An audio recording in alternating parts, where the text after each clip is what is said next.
السلام علیکم ورحمۃ اللہ وبرکاتہ۔ آئیے قرآن سمجھیں، عربی سیکھیں۔ سورۃ البقرہ کی آیت 182 ہے۔ اعوذ باللہ من الشیطان الرجیم، بسم اللہ الرحمن الرحیم۔ فمن خاف من موص جنفا او اثما فاصلح بینہم فلا اثم علیہ ان اللہ غفور رحیم۔ صدق اللہ العظیم۔ فرمایا فمن خاف، فمن تو جس شخص کو، خافا اس حالت میں ہو کہ خافا اسے اندیشہ ہے، خوف سے، یہاں اندیشہ ہم معنی کریں گے، جو جس شخص کو یہ اندیشہ ہو، مموسن اوصا یوسی، وصیت سے یہ ہے، اوصا اس نے وصیت کی، یوسی وہ وصیت کرتا ہے، تو یوسی سے موسی وصیت کرنے والا۔ یہ بات غالباً پہلے اسباق میں بھی ہوئی ہے کہ عربی میں جو چار حرف والا فعل ماضی ہوتا ہے، جیسے اوصا، چار حرف ہیں، حمزہ، واو، صاد، الف، جو عام طور پہ یہ کھڑی زبر کے ساتھ لکھی جاتی ہے۔ اوصا یہ چار حرف ہیں۔ جب بھی چار حرف والا فعل ماضی یا 5 والا یا 6 والا، یعنی 3 حرف سے زیادہ والا فعل ماضی ہو، تو پھر اس میں فاعل بنانے کا طریقہ یہ ہے کہ مضارع کی یا کی جگہ میم اور میم کے اوپر پیش لگائی جائے۔ تو یہاں اوصا اس نے وصیت کی، مضارع یوسی وہ وصیت کرتا ہے، تو مضارع کا حرف یا ہٹا کر اس کی جگہ میم لگایا، پیش لگائی، تو وہ موسی ہو گیا۔ جیسے متقی ہے، اتقا یتقی، اب یہ 5 حرف والا ہے، تو یہاں یتقی، یہاں یہ کو ہٹا کر متقی، تقوی والا۔ پھر اسی طرح 6 لفظ حرف والا، استغفارا یستغفر، اس نے استغفار کیا، یستغفرو وہ استغفار کرتا ہے۔ اب یہاں یستغفرو جو 6 حرف والا تھا، حمزہ، سین، اس، تا، غین، تغ، فا زبر فا، را زبر را، تو یہ 6 حرف تھے۔ تو ان 6 حرفی فعل ماضی کا جب مضارع بنایا تھا تو یستغفرو، اب اس میں فاعل بنانا تھا استغفار کرنے والا، تو ہم نے بنایا میم لگائی، یا کی جگہ میم لگائی اور میم پر پیش لگا دی، تو وہ بن گیا مستغفر، استغفار کرنے والا۔ اسی طرح یوسی سے اس میں فاعل ہے موسی، وصیت کرنے والا، تو حالت جری میں ہے، یعنی اس کے پیچھے حرف جر ہے، مین، من، تو موسی جو ہے وہ موسن پڑھا گیا، یعنی یا گر گئی، اس کی جگہ تنوین لگ گئی صاد کے نیچے۔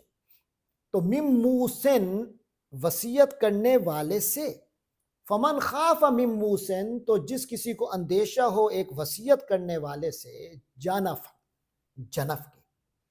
جنف کے معنی ہے میلان۔ جیسے حضرت ابراہیم علیہ السلام کا جو لقب تھا وہ حنیف تھا، وہ حنف سے ہے، اس میں یکسوئی ہے، اعتدال پہ اور صحیح رستے پہ ہونا ہے، جبکہ اس کے مقابلے میں جنف ہے، جنف کے معنی ادھر ادھر ہو جانا ہے۔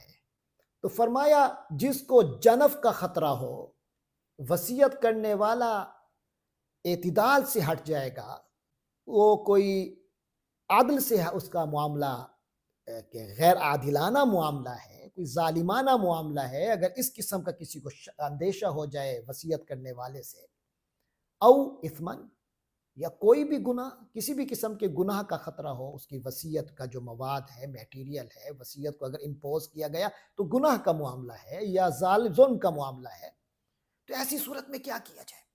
کیونکہ آپ کو یاد ہوگا جو گزشتہ آئے تھے اس میں بتایا گیا تھا فَمَن بَدَّلَهُ بَعْدَ مَا سَمِعَهُ، جس نے وصیت سننے کے بعد تبدیل کر دیا وصیت کو تو وہ گناہگار ہے۔ تو یہاں فرمایا کہ اگر کسی کو یہ خطرہ ہو، اندیشہ ہو کہ وصیت کرنے والا کوئی جو ہے وہ جانبداری کر رہا ہے، حق تلفی کر رہا ہے، کوئی اور گناہ کا معاملہ کر رہا ہے، تو پھر اب کیا کیا جائے؟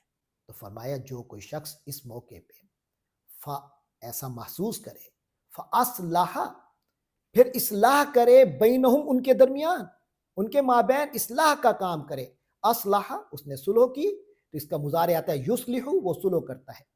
تو جیسے ہم نے بتایا اوسا سے یوسی اور یوسی سے اس میں فائل موسی، تو یہاں اصلح یصلح سے جب اس میں فائل بنائیں گے تو آپ خود اندازہ لگا سکتے ہیں وہ ہوگا مصلح، اصلاح کرنے والا، اردو میں استعمال ہوتا ہے.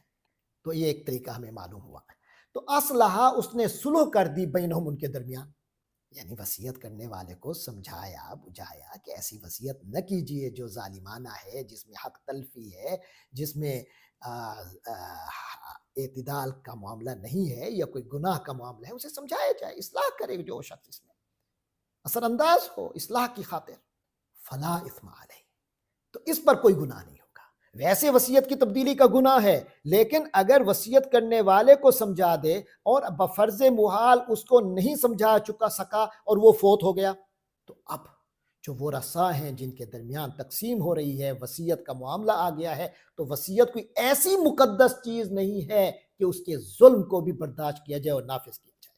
ٹھیک ہے وصیت کی اہمیت ہے، لیکن اگر اس نے کسی نے ظالمانہ اور واضح جانبدارانہ معاملہ کیا ہے، حق تلفی واضح طور پہ کی ہے، تو ایسی وصیت کو نافذ نہیں کیا جائے گا.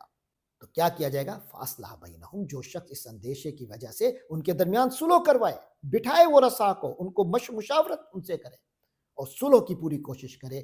فلا اسم علیہ، تو ایسی صورت میں کوئی گناہ نہیں ہے، ایسی تبدیلی مطلوب ہے، مرغوب ہے.